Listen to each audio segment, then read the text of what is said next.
The rain tapped softly on the windows of a small cafe in a quiet English town. Inside, warm lights glowed, and the smell of fresh coffee filled the air. It was a peaceful place, the kind of cafe where people came to read, think, or sit in silence. At a corner table, Grace Walker sat alone. She was in her 20s, dressed neatly in a plain navy blazer and black trousers. Her hair was tied back, and a law book lay open in front of her. She had just graduated from law school, finishing at the top of her class. But today she wasn't thinking about awards or certificates. She was simply enjoying a quiet moment with her book and a warm cup of coffee. Grace had worked hard to get to this point. She had grown up in a modest home, raised by her grandmother after her mother passed away. Money had been tight, but books were always within reach. Grace read everything she could, studied late into the night, and never stopped, believing that one day she would become a lawyer. She wanted to help people like her grandmother who never got a fair chance. Just as she turned the page of her book, the bell above the cafe door rang. A tall man in a dark grey suit walked in. He had silver hair, polished shoes, and carried himself with the confidence of someone used to being listened to. His name was Charles Denton. He was a well-known lawyer from London, respected in the courtroom, but not always kind outside of it. Charles didn't look around much. He was on his phone speaking loudly about contracts and deadlines. The staff behind the counter gave each other a glance. They were used to quiet customers, not someone who acted like the cafe was his office. Charles sat at a table near Grace. Without looking up, he waved his hand in her direction. 2 sugars, no milk. And hurry up, will you? He said, still, scrolling through his phone. Grace looked up, confused. For a moment she thought he might be talking to someone behind her. But there was no one there. She closed her book slowly and stood up. "I think you've made a mistake," she said, her voice calm but clear. "I don't work here."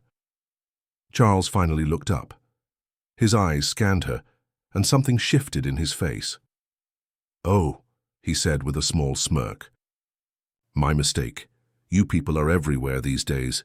The words hung in the air like a bad smell. The cafe went quiet. A couple at the next table looked up. One of the baristas froze behind the counter. No one said anything, but everyone heard. Grace didn't reply right away. She looked at Charles for a long moment. Then, without a word, she reached for her coat. She folded her book, placed it gently in her bag, and stood straight. She walked past Charles without rushing, her head held high, but just before she reached the door, she turned and looked back at him. "We'll meet again, Mr. Denton," she said quietly. Charles blinked, surprised. He gave a small, dismissive laugh and went back to his phone. Outside, the rain had softened into a light drizzle.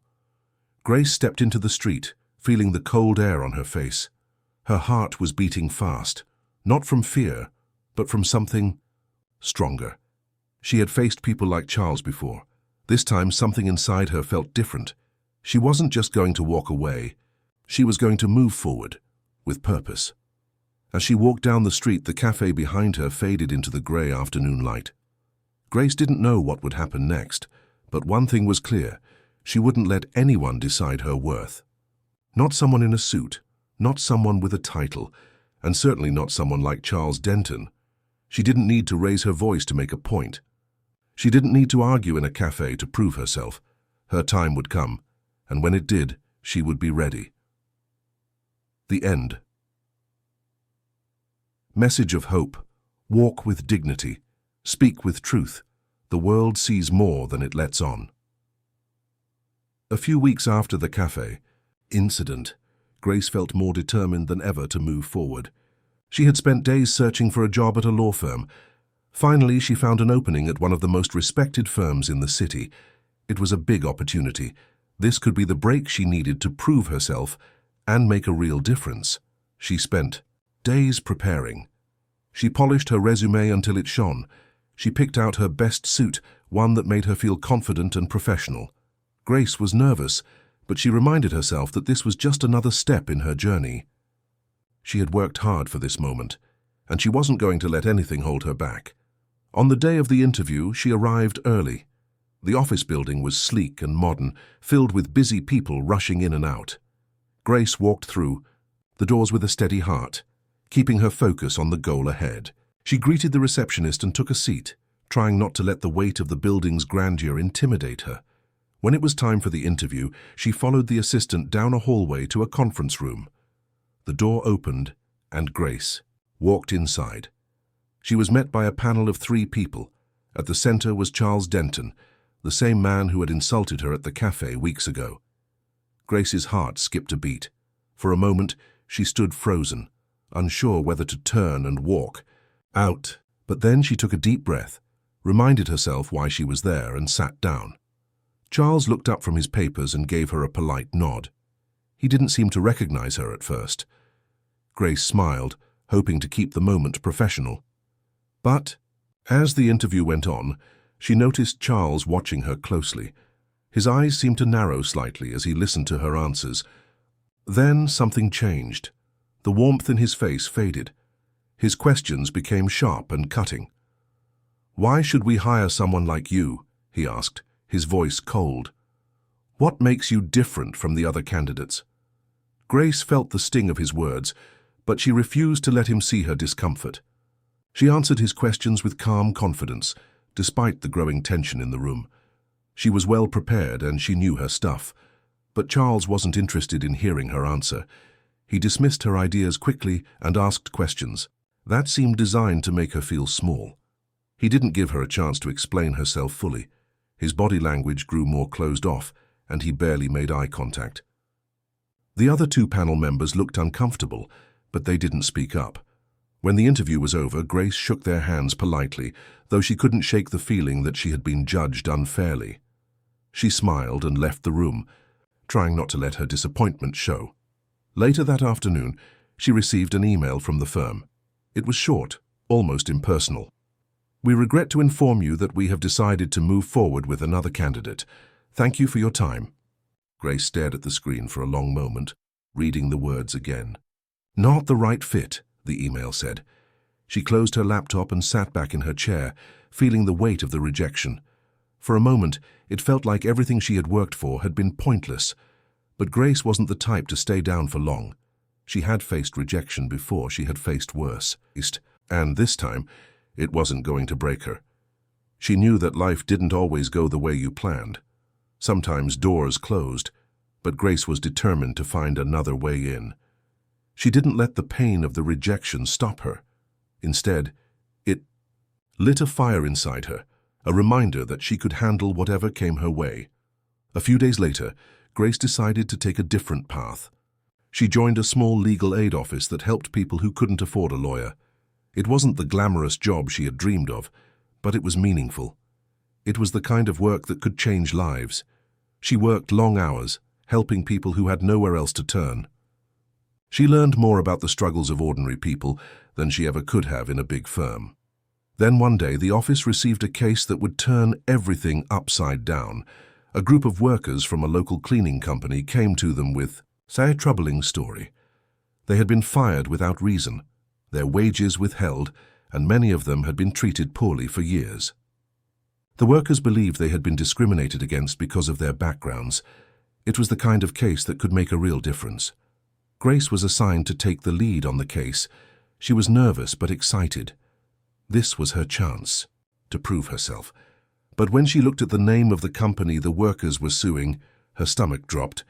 It was a massive corporation, and the lawyer representing them was none other than Charles Denton. Grace's heart raced as she remembered the cafe, the insults, and the rejection.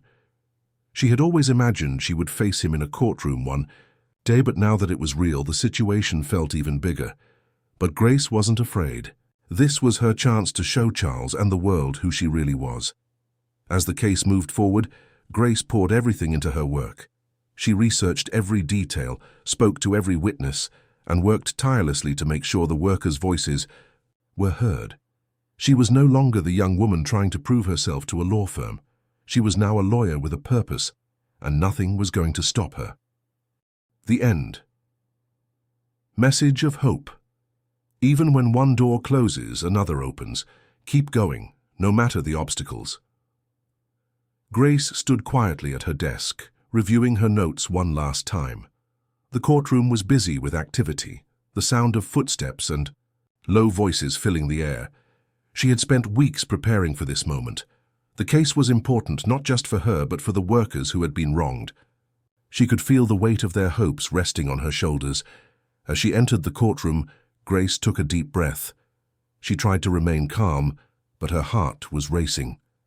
She looked across the room and saw Charles Denton sitting at the other side. His sharp suit and cold expression told her he was confident. He still thought he had the upper hand. The judge called the session to order, and the case began. Charles went first, as expected. He was smooth with his words, confident in his arguments. He spoke about the company's policies, about how the workers had been let go for business reasons, and how there was no evidence of discrimination. He was sure of himself, and the courtroom seemed to listen closely. But when it was Grace's turn, something changed. She stood up slowly, walked to the front of the room, and adjusted the microphone. Her eyes met the judge's, then the jury's. She wasn't the same nervous young woman she had been in the interview room. She had worked hard for this moment, and she was ready. Grace spoke clearly, her voice steady. She didn't raise it, but every word carried weight. She presented facts, dates, names, and pieces of evidence that Charles had overlooked. She explained the workers' stories, their struggles, and their hopes for a fair future. She made sure to show that they weren't just cases in a file, they were real people. Charles interrupted her several times, trying to challenge her words, dismissing her arguments. He even tried to question her passion, as though it had no place in a courtroom. But each time Grace remained calm. She didn't let him rattle her. The judge had to step in more than once, telling Charles to be respectful and allow Grace to speak. As the days went on, it became clearer and clearer that Grace knew this case better than anyone in the room. She understood every detail. She had listened to the workers, gathered evidence, and spoken to experts. She didn't just care about winning, she cared about justice. In the final hours of the trial, Grace stood up for her closing statement.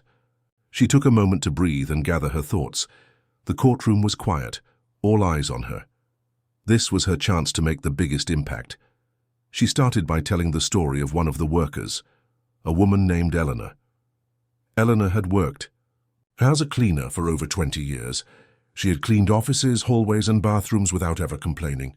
But one day, out of nowhere, she was fired. No explanation, no apology. Just a letter that told her she was no longer needed. Grace's voice was soft as she spoke about Eleanor. "She is not just a name on paper," she said, looking around the courtroom.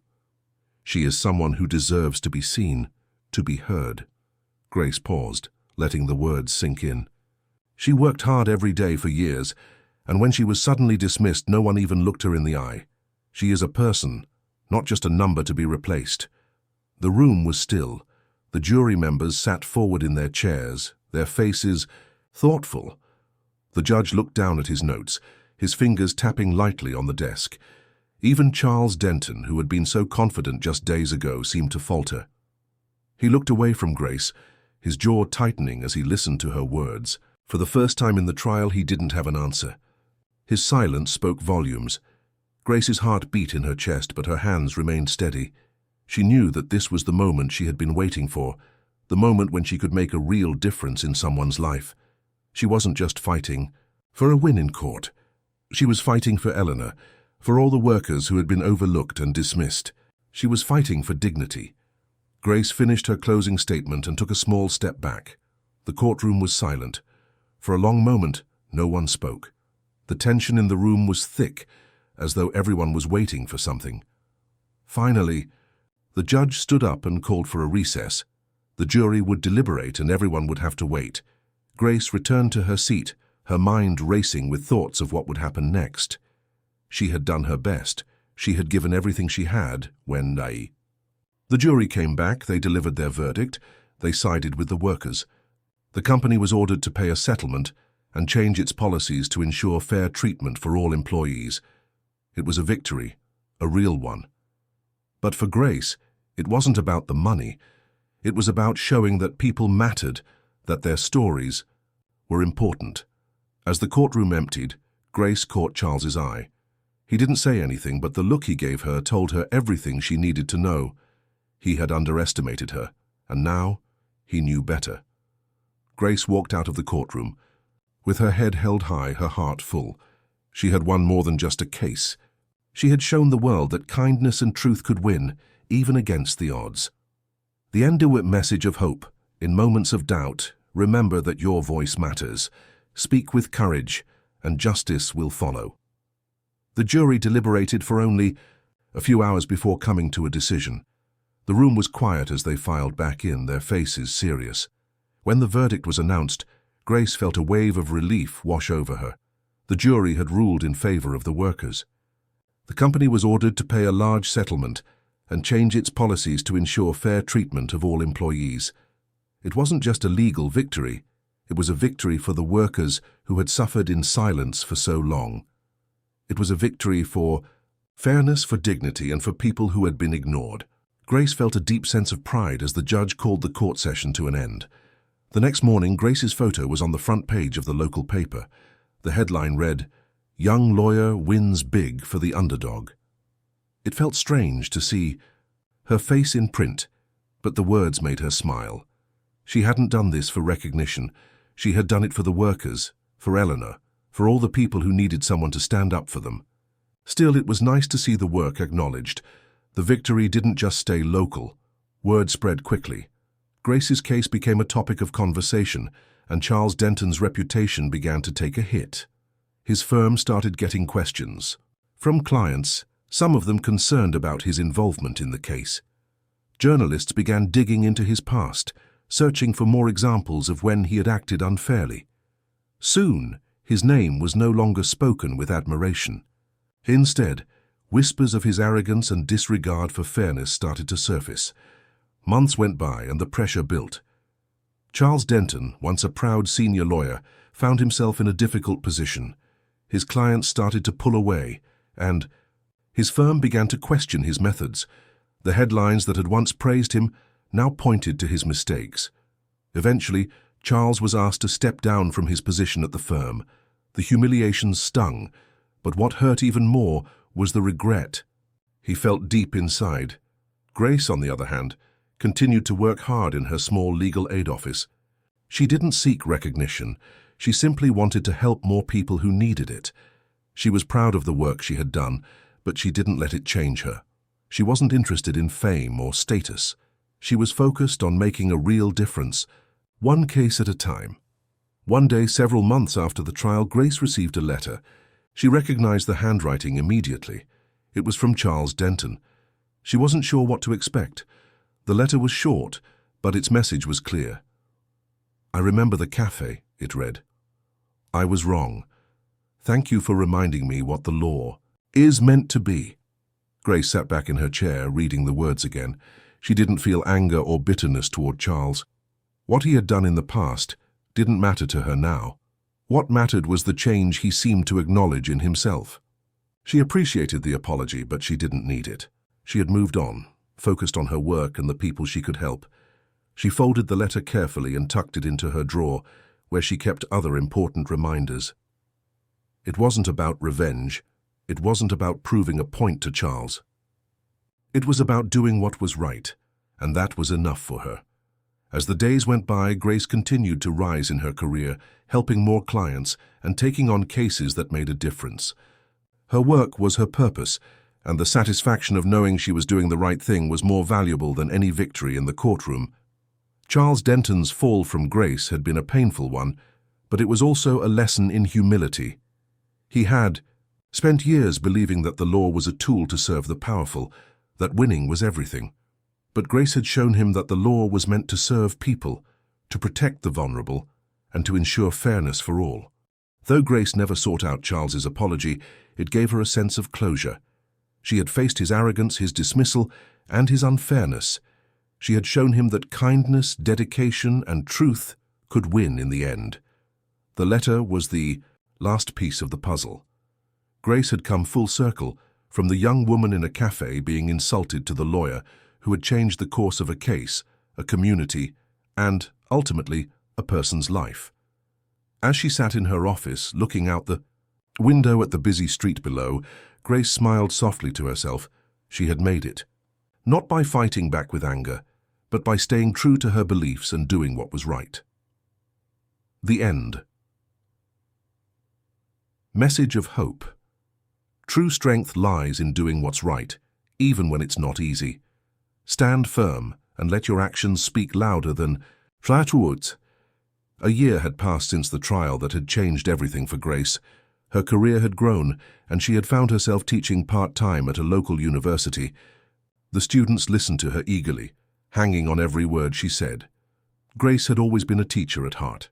She had loved sharing knowledge with others, and now she was able to teach young, hopeful lawyers about the very thing that had shaped her journey: justice. One afternoon, she stood before a class of law students, her voice steady as she spoke about the lessons she had learned in her own life. She was no longer the nervous young woman she once was. She was now a respected figure in her field, known for her fairness, her dedication, and her ability to speak the truth. As she answered questions, one student raised his hand. "What's the hardest thing about this job?" he asked, his voice filled with curiosity. Grace smiled softly, thinking back to the days when she had struggled to find her place in the world. She had faced challenges, rejection, and moments of doubt, but she had learned to keep going. "The hardest thing," she began, "is being seen. You have to make yourself visible in a world that often wants to ignore you. But once you are truly seen, you can't be unseen." Her words echoed in the room, and the students seemed to understand the weight of them. She told them to fight not with anger, but with truth. To speak not by shouting louder, but by speaking clearer. Grace had learned that true strength came not from noise or force, but from clarity and conviction. Her journey had taught her that justice wasn't about winning for the sake of winning. It was about doing what was right, even when it wasn't easy. The class ended and Grace gathered her papers, preparing to leave. The university was bustling with students and staff, but she felt a sense of peace as she walked through the halls. She had come so far from the woman who had once been dismissed and insulted in that cafe. Now she was the one people turned to for guidance. That evening, as Grace walked home through the small town, the streets were quiet and the soft glow of streetlights lit her way. The rain had started to fall gently, the kind of rain that made everything feel calm and peaceful. She passed by the cafe where it had all started, the place where Charles Denton had insulted her all those months ago. She paused for a moment, looking up at the familiar building. The cafe's lights shone through the windows, warm and inviting, but there was something new. A sign hung above the door that she had never seen before. It read, "Grace's Cafe, Justice, Coffee, Kindness." Her heart skipped a beat. She didn't know who had put up the sign, but she couldn't help but smile. It was a small tribute, a reminder of everything she had fought for. Someone had named the cafe after her, honoring what she had stood for, her belief in fairness, kindness, and the power of justice. Grace didn't go inside. She didn't need to. She had already made her mark. The cafe, now carrying her name, was a symbol of how far she had come. She had fought not just for herself but for others. She had stood up when it was hard, and now the world recognized her for it. She smiled softly to herself as she turned away from the cafe. The rain fell gently around her, the sound of it comforting, as if the world was telling her everything was as it should be. She walked on, her steps steady, knowing that the journey was far from over. She had made a difference, but there was always more work to be done, more lives to touch, more injustices to right. As Grace disappeared into the evening rain, she carried with her the lessons of her past, that the power of truth and kindness could change the world, one step at a time. The end. Message of hope. No matter where you start or what obstacles you face, your truth will light the way.